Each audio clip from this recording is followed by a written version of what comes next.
જામનગરમાં આજે ક્રિસ્ટલ મોલમાં બ્લાસ્ટ થયાના સમાચાર મળતા ફાયર બ્રિગેડ, ડોગ સ્ક્વોડ તથા પોલીસ સહિતની ટુકડીઓ દોડી ગઈ હતી.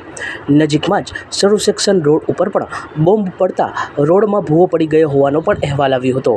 ભારતની પાકિસ્તાન પર એર સ્ટ્રાઇક પછી યુદ્ધની સંભાવના વચ્ચે જામનગરમાં બોમ્બ ધડાકાઓના સમાચારથી સમગ્ર તંત્રમાં દોડધામ મચી ગઈ હતી. Collector Ketan Thakkar, commissioner DN Modi, SP Premsukh Delu સહિતના અધિકારીઓ ઘટના સ્થળે દોડી ગયા હતા અને ફાયર બ્રિગેડ દ્વારા રેસ્ક્યુ ઓપરેશન હાથ ધરવામાં આવ્યું હતું.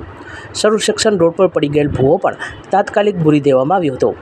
આખરે આ સમગ્ર કવાયત સિવિલ ડિફેન્સની મોક ડ્રીલ જાહેર કરવામાં આવી હતી, જેને લીધે સૌએ રાહતનો શ્વાસ લીધો હતો. પ્રવર્તમાન સ્થિતિને ધ્યાને રાખીને આજરોજ જામનગર જિલ્લામાં વિવિધ સ્થળોએ યુદ્ધને પરિસ્થિતિને અનુલક્ષીને સંભવિત થનાર પરિસ્થિતિઓને ઉદ્ભવતી જે છે એને લઈને મોક ડ્રીલનું આયોજન કરવામાં આવેલું છે. એ પૈકીનું એક મોક ડ્રીલનું આયોજન અત્રેના ક્રિસ્ટલ મોલ ખાતે કરવામાં આવેલું છે.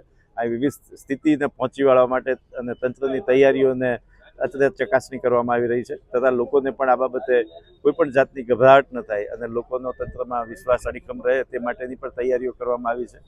અત્રે એર રેડથી કે એર બોમ્બિંગથી આ મોલમાં નુકસાન થયું છે એ મુજબની એક મોક ડ્રીલનું અત્રેથી આયોજન કરવામાં આવ્યું છે. ફસાયેલા લોકોને રેસ્ક્યુ કરવામાં આવી રહેલા છે. અંદાજે 100થી વધારે ફસાયેલા લોકોને અત્રેથી રેસ્ક્યુ કરી લેવામાં આવેલા છે. જે ઘાયલો હતા એમને જીજી હોસ્પિટલ ખાતે પણ લઈ જવામાં આવેલા છે. જીજી હોસ્પિટલ ખાતે એક સ્પેશિયલ ડેડિકેટેડ વોર્ડ તૈયાર કરી દેવામાં આવ્યો છે. ઇમરજન્સી સર્વિસીસના તમામ ડૉક્ટરો ત્યાં હાજર છે અને અત્રે તમામ emergency services, fire services, 108, ambulances, corporation Jamnagar મહાનગરપાલિકાના તમામ મશીનરી સાથેની તમામ સરકારી તંત્ર અત્રે ઉપલબ્ધ છે. જિલ્લા વહીવટી તંત્ર, મ્યુનિસિપલ કમિશનર અને જિલ્લાના પોલીસ વડા, પોલીસ અધિક્ષક શ્રી પણ અત્રે ઉપસ્થિત છે અને મોક ડ્રીલ જિલ્લામાં અન્ય સ્થળોએ પણ થઈ રહી છે, જેની વિગતો પણ આપને આજ પછીથી આપવામાં આવશે. જામનગરમાં આજે મોક ડ્રીલ અંતર્ગત સ્વૈચ્છિક બ્લેકઆઉટનો પ્રયોગ કરવામાં આવ્યો હતો. જામનગર, દેવભૂમિ, દ્વારકા, કચ્છ અને મોરબી જિલ્લામાં રાત્રે 8થી 8:30 દરમિયાન સ્વૈચ્છિક બ્લેકઆઉટ થયું હતું. જામનગર શહેરમાં સાંજે 7:59 સાયરન વાગતા લોકોએ ઘર તથા વ્યવસાયિક એકમોની લાઇટો બંધ કરી દીધી હતી. ઘણા વિસ્તારોમાં તો વીજ પુરવઠો જ ન હોવાથી અંધારપટ જ હતો. એકંદરે સ્વૈચ્છિક બ્લેકઆઉટના પ્રયોગને તંત્રએ સફળ ગણાવ્યો હતો. બ્લેકઆઉટ દરમિયાન શહેરના વિવિધ વિસ્તારોમાં અંધારપટના વિડીયો વાયરલ થયા છે.